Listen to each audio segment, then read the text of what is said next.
સમગ્ર રાજ્યમાં આજે વસંત પંચમી એટલે કે ચેહર માતાજીનો પ્રાગટ્ય દિવસ। આ દિવસે સમગ્ર જિલ્લામાં ચેહર માતાજીના ધામમાં ભવ્ય ઉત્સવ ઉજવવામાં આવી રહ્યો છે, જેમાં દિયોદર તાલુકાના ફોરણા ગામે બિરાજમાન સેદા જલાની ચેહર નરસિંહ બુવાજીની ભક્તિની શક્તિ ચેહર માતાજીના ધામ ખાતે ભવ્ય ઉજવણી કરાઈ, જ્યાં ભક્તોનું ઘોડાપુર ઉમટ્યું હતું। દિયોદર તાલુકાના ફોરણા ગામે બિરાજમાન ચેહર માતાજીના ધામ ખાતે આજે વસંત પંચમીના દિવસે ભક્તોમાં અનેરો આનંદ ઉત્સાહ જોવા મળ્યો હતો। ચેહર માતાજીના મંદિરે પ્રાગટ્ય દિવસની ઉજવણી કરાઈ હતી, જેમાં સમગ્ર વાવ, થરાદ તેમજ બનાસકાંઠા જિલ્લામાંથી મોટી સંખ્યામાં ભક્તો દર્શન અર્થે ઉમટી પડ્યા હતા। ચેહર માતાજીના મંદિરના પરિસરમાં હવનનું પણ આયોજન કરાયું હતું, જ્યાં શુભ મુહૂર્તે ધ્વજા ચડાવવામાં આવી હતી। વહેલી સવારથી ભક્તોનો જમાવડો જોવા મળ્યો હતો। દર વર્ષની જેમ આ વર્ષે પણ ભવ્ય ઉત્સવ ઉજવવામાં આવ્યો હતો। દિવસે ચેહર માતાજીના પ્રાગટ્ય દિવસની દરેક ભાવિ ભક્તોને ખૂબ ખૂબ શુભકામનાઓ।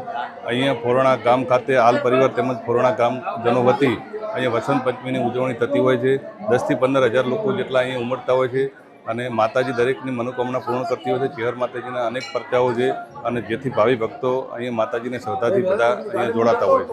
મંદિરનો ઇતિહાસ શું છે? અહીં માતાજી બિરાજમાન છે, કેવી રીતે માતાજીનું અહીં સ્થાન છે? ચેહર માતાજીનો ઇતિહાસ અહીંયા 300 વર્ષ અગાઉ અહીંયા ફોરણા ગામ ખાતે ચેહર માતાજી અહીંયા સ્થાન તરીકે છે। અમે અહીંયા મૂળ ખડોસણના વતની છીએ, વિસનગર તાલુકાના, અને ત્યાંથી અમારા પૂર્વજો અહીંયા ફોરણા ગામ ખાતે આવેલા અને ત્યારથી માતાજીનો ઇતિહાસ અહીંયા જોડાયેલો છે। એના પછી અહીંયા માતાજી અનેક પરચા અને દરેકની મનોકામના પૂર્ણ કરેલ છે। શહેરમાં અમે અહીંયા ખૂબ આનંદ ઉલ્લાસથી આવ્યા છે દર્શન કરવા। આજે અમે અહીંયા અમદાવાદથી આવ્યા છીએ। આજે અમારે સરસ અમારા અહીંયા દર્શન થઈ ગયા નરસિંહ બુવાજીના, અને અમારે 40 વર્ષથી અમે અહીંયા આવીએ છીએ। અમારે સરસ, અમારી બહુ જ ઈચ્છાઓ, અમારી કામ સરસ ચેહરમાં પૂરું કરે છે। બસ આવીને આવી આગળ બી અમારી ઈચ્છાઓ પૂરી કરે।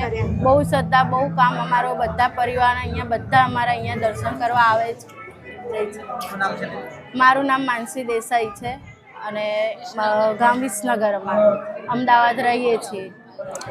જય ચેહરમાં, જય સિકોતરમાં। હું નરસિંહભાઈ બુવાજી ચેહરધામ ફોરણા। આજે માં ચેહરનો પ્રાગટ્ય દિવસ છે અને દરેક ધર્મપ્રેમી જનતા માં ચેહરના દર્શન કરવા અને પ્રસાદનો લાભ લેવા જે દૂર દૂરથી પધારેલ છે, એમને દરેકને માં ચેહર વતી ભગવાન દરેકને સુખી રાખે એવી પ્રાર્થના। જય ચેહરમાં। બીજું કે દરેકને શ્રદ્ધા રાખવી જરૂરી છે। સનાતન ધર્મમાં શ્રદ્ધા જરૂરી છે, પણ સાથે સાથે અંધશ્રદ્ધા રાખવી નહીં અને દરેકને શિક્ષણ ઉપર ભાર રાખવો અને દીકરા દીકરી ભણાવો અને ખોટા ખર્ચાઓ કરવાનું, વ્યસન કરવાનું, એમાંથી મુક્ત થવો એવી દરેકને મારી ભુવાજી તરીકે અપીલ। જય ચેહરમાં, જય સિકોતરમાં।